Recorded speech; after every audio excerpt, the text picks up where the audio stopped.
Man United 2, Everton nil.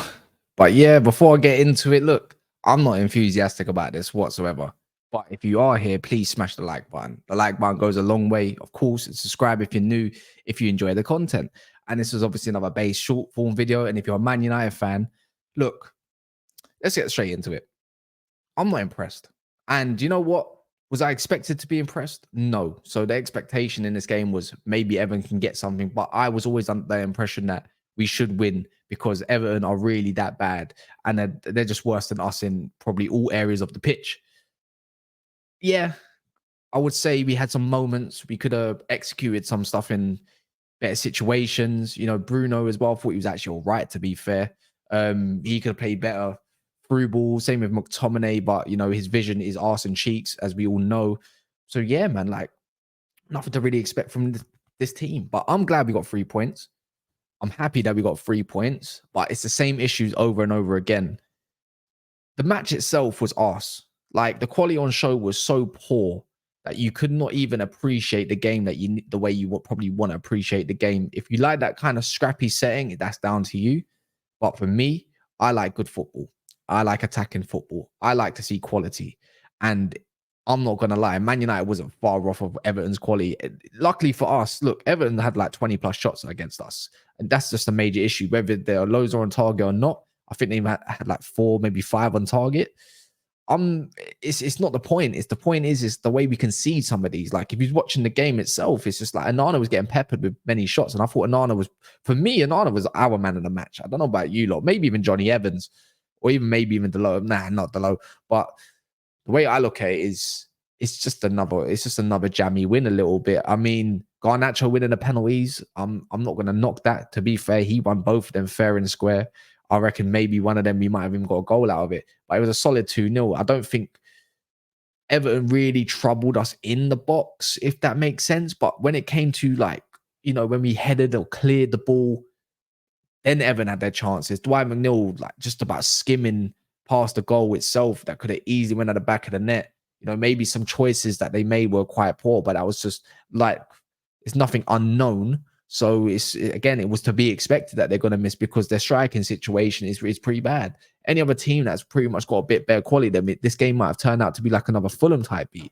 The way they were pressing us as well, you know, in the first half, especially, and probably after the 65th, 70th minute, like, we couldn't breathe. Like this is Man United versus Everton. I'm no disrespect to Everton fans, right? But you know where your team is at, and we know where Man United should be at, and it's the same issues. That area that Jamie Carragher likes to highlight, that Ten Hag likes to abandon so much. I remember seeing there was an attack and there was 5 players all spread out across their box. I'm talking about their 6-yard area. And when it comes to the midfield, there's Casemiro and just about left alone with obviously the defense to do what they need to do.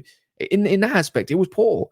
Like tactically set up. Like it was poor again from Ten Hag. His substitutions. Why did you take so long to make any sort of substitutions? Why is Kobe Mino coming off again? To be fair, as well, when you do take him off, you alleviate any sort of control. Amrabat come on and just done an okay job. Like he didn't do nothing wrong. Won a couple tackles.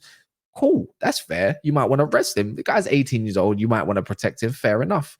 You know, but you brought off Johnny Evans really late. Probably didn't need to. Probably could have kept him on.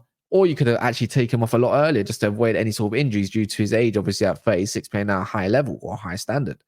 But yeah, man, look, 3 points again. I'm going to say again, I don't even want to be a negative person on it, but I don't know how to find any positives through this, except for being happy that you got 3 points and you're putting pressure on Tottenham and Aston Villa to hopefully maybe, like, with the smallest chance to get fourth, and more than likely looking like you can only battle out for fifth, right? And maybe that's what's going to secure you Champions League, but that's the standard right now.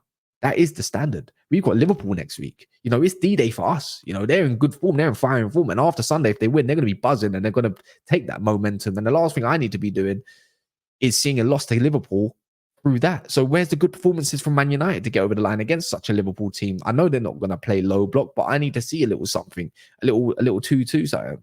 And I don't know if that's going to be the case with Mo Salah and the rest of their crew coming back. But I'm going to talk on the game itself. I'm going to start praising a few people. You know, I'm going to say for me, Anana was definitely man of the match. Anything that came at him, he looked comfortable. You know what? He's been quite good for a while anyways. Solid, made some actually decent saves as well. And if your goalkeeper's getting man of the match and you say they only had like a certain amount of shots on target now, that says a lot, right? And I think even there's a debate that maybe Johnny Evans could have, because he stepped out very well. Johnny Evans done his thing with it. He just stepped out of the fence and brought into the midfield to, give the ball, whether it's to Garnacho, whoever, to the next player. And I thought he was solid, ran solid. The low Mr. Consistency for Man United this season, and probably the only player other than Kobe being the consistent ones. And obviously Lindelof had a bog standard game. Don't think he got troubled too much. Then I move into the midfield, and this is what pissed me off. I can't lie. Sorry for swearing. Like, other than Kobe, it's like McTominay is so bad. The quality is kind of remind me of Ricketts from Bolton back in the day. It's just long legs for nothing. Strength there, great, but when it comes to the quality to really, fizz something through to make a difference, not there. It's just bog standard. For me, he was the worst player on the pitch. I thought all the Everton players were definitely better than him. He just, every time there was a pass to make where Garnacho was through or somebody needed to get in behind, whether it's Rashford, he was just, it's like he ain't got a clue what's going around. Like last time I checked, midfielders swivel their head 24/7 to make sure what's going forward and what's going on pretty much. It's just peripheral settings. It's just, I just don't understand. It's just, how can you be some sort of attacker, like, and you know that you're better at attacking play and you don't even know how to do the role? Granted, you can make mistakes, but it's the same mistakes over and over again that I've seen for years anyways. I thought Bruno, actually, you know what, since that Fulham TikTok, the guy's kind of relaxed a little bit. Ever since maybe Ollie even said something that he's too passionate and he doesn't have to control himself, he's kind of calmed down. He was decent. I thought that even though he played out of position at striker, he was linking up quite a bit. I thought some of his final balls were quite poor, sometimes maybe because they were just overhit, but overall he actually had a good standard of game for his standards. Let's be real, and it was okay. I'll give him a 7. I might even be even that much to say maybe even get an 8. I think 8 might be pushing it, but only just because he got the goal for the first penalty. Anyways, I thought Marcus Rashford again standard. Garnacho, yeah, you won the 2 penalties, but other than that, you got shifted. And it comes down to footballing IQ at the end of the day. It's poor.